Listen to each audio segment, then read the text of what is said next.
Babies started appearing after everyone died. Weird. The silence is what gets to you. Not the kind of silence where you can hear the crickets and the wind whistling through the trees. This is a thick, suffocating silence that presses down on your chest, reminding you that everyone is gone. I'm Elias, used to be a paramedic in Charleston. Now I'm just trying to make it to the next day. 6 months. 6 months since the sickness took everything. They called it the crimson flu. Started with a cough, then a fever. Then your lungs filled up with blood. Most people didn't even make it a week. Now the towns are empty. Houses stand open, meals half-eaten on the table, cars abandoned in the streets. A snapshot of a world that ceased to exist.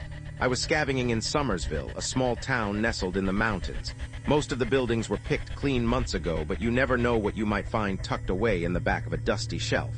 That's when I saw him. He was rummaging through the back of the local hardware store, a man older than me, maybe late 50s, with a wiry build and a face weathered like old leather. He had a rifle slung over his shoulder and eyes that looked like they'd seen too much.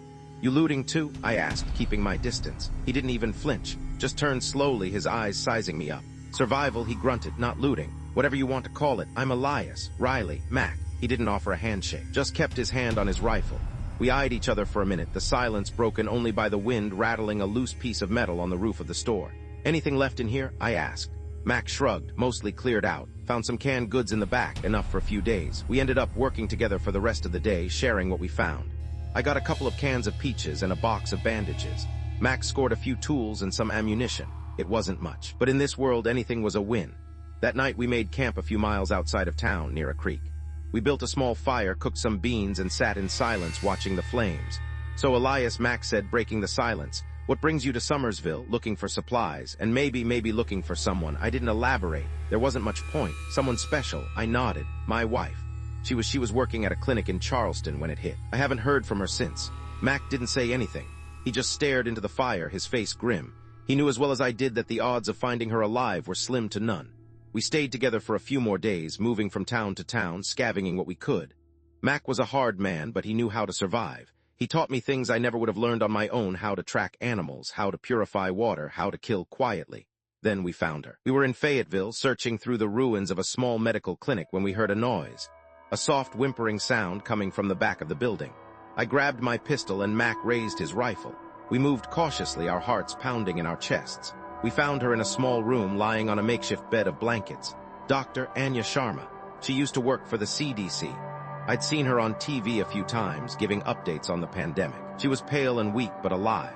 "Elias," she said, her voice hoarse, "is that really you?" "Anya, what are you doing here?" "Trying to understand," she said, trying to figure out why. She'd been studying the corpses, taking samples, trying to find some kind of clue. She hadn't found much. "It's mutated, Elias, over and over." Anya shivered. "I don't know what it's doing, but it's changing people, even after death." We spent the next few days helping her, bringing her food and water, patching up her wounds. She told us about her research, about the things she'd seen. It was disturbing stuff. Then one morning we found it. It was in a small, abandoned house a few blocks from the clinic. We'd gone there to look for supplies, but instead we found a baby.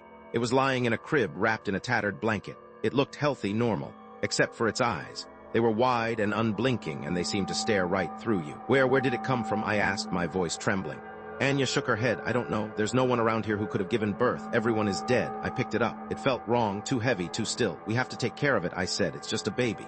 Mac looked at me like I was crazy. "Are you out of your mind? We can barely take care of ourselves." But Anya agreed with me. "We can't just leave it here to die," so we took it with us.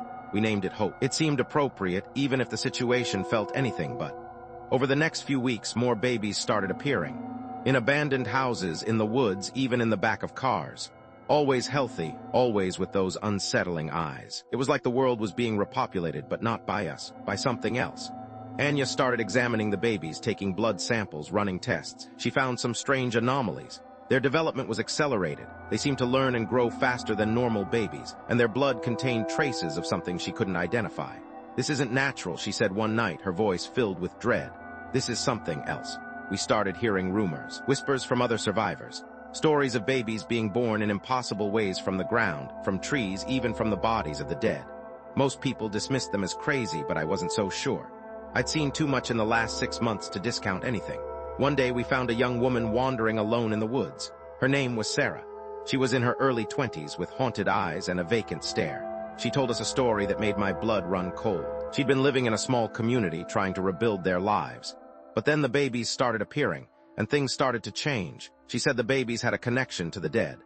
that the corpses around them started to decay faster as if the babies were feeding off them. She said the babies were changing the world, making it something different. "They're not babies," she whispered, her voice trembling. "They're something else, something evil." We didn't know what to believe, but we couldn't ignore the fact that things were getting stranger. We decided to head west to try and find a safe place, a place where we could understand what was happening. We traveled for weeks, facing dangers at every turn. Feral dogs, desperate survivors, the ever-present threat of starvation and disease. We lost people along the way, people who couldn't keep up, people who made the wrong choices, people who were just unlucky. One night, we stumbled upon a hidden research facility tucked away in the mountains. It was abandoned, but it was clear that someone had been doing some kind of research there. Research on the virus, on the dead, on something else. We found disturbing research logs filled with scientific jargon and cryptic notes. We found experimental equipment covered in blood and grime. And then we found the room. It was a large chamber filled with incubators. And inside each incubator, there was a baby. They were all alive, all healthy, and all staring at us with those unsettling eyes. Anya started to panic. "We have to get out of here," she said.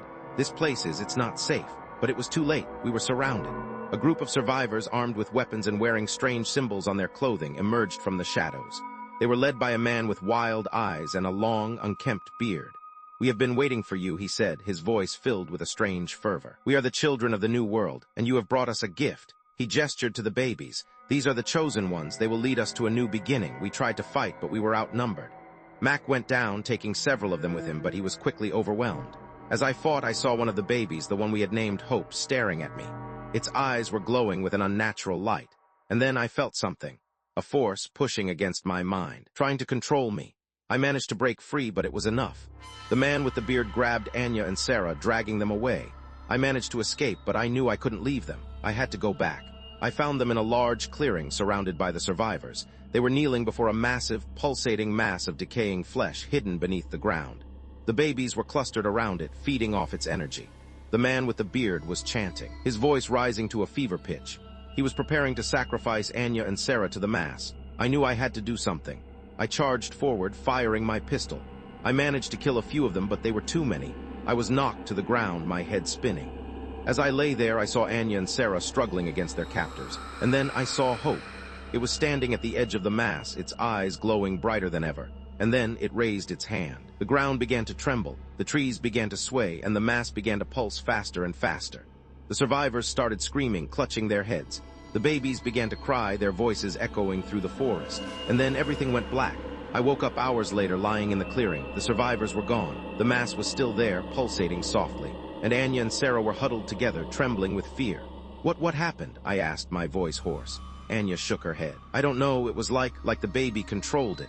Like it had some kind of power. We knew we had to get out of there. We couldn't stay any longer. We traveled for days, trying to put as much distance as possible between ourselves and the mass. We didn't know what it was, but we knew it was dangerous." Anya began to theorize that the pandemic wasn't a natural event, but a weaponized virus designed to terraform the Earth for a new species, the babies. That the babies weren't born in the traditional sense, but were being grown from the remnants of the dead. It was a terrifying thought, but it made sense. It explained everything. We knew we had to do something. We couldn't let this happen. We couldn't let the babies take over the world, but what could we do? We were just 3 people against a force we didn't understand. We reached a small town nestled in a valley. It was deserted like all the others, but something felt different about this place. It felt wrong. We decided to stay the night to rest and gather our strength. But as we slept, I had a dream. I dreamt that I was standing in the clearing, surrounded by the survivors. They were chanting, their voices echoing through the forest. And then I saw the mass. It was pulsating, growing larger and larger, and then it opened. And inside, there were thousands of babies, all staring at me with those unsettling eyes. I woke up screaming, my heart pounding in my chest. I knew what we had to do. We had to destroy the mass. We had to kill the babies. It was a suicide mission, but it was the only way. It was the only way to save the world. We gathered our supplies, checked our weapons, and prepared for the final confrontation. As we stood there ready to face our doom, I saw something. In the distance, I saw a figure walking towards us. It was a woman carrying a baby in her arms. As she got closer, I recognized her. It was my wife. She was alive, but something was wrong. Her eyes were wide and unblinking, just like the baby's. And the baby in her arms, it was staring at me with those unsettling eyes. She smiled. "We've been waiting for you," she said. "Welcome home."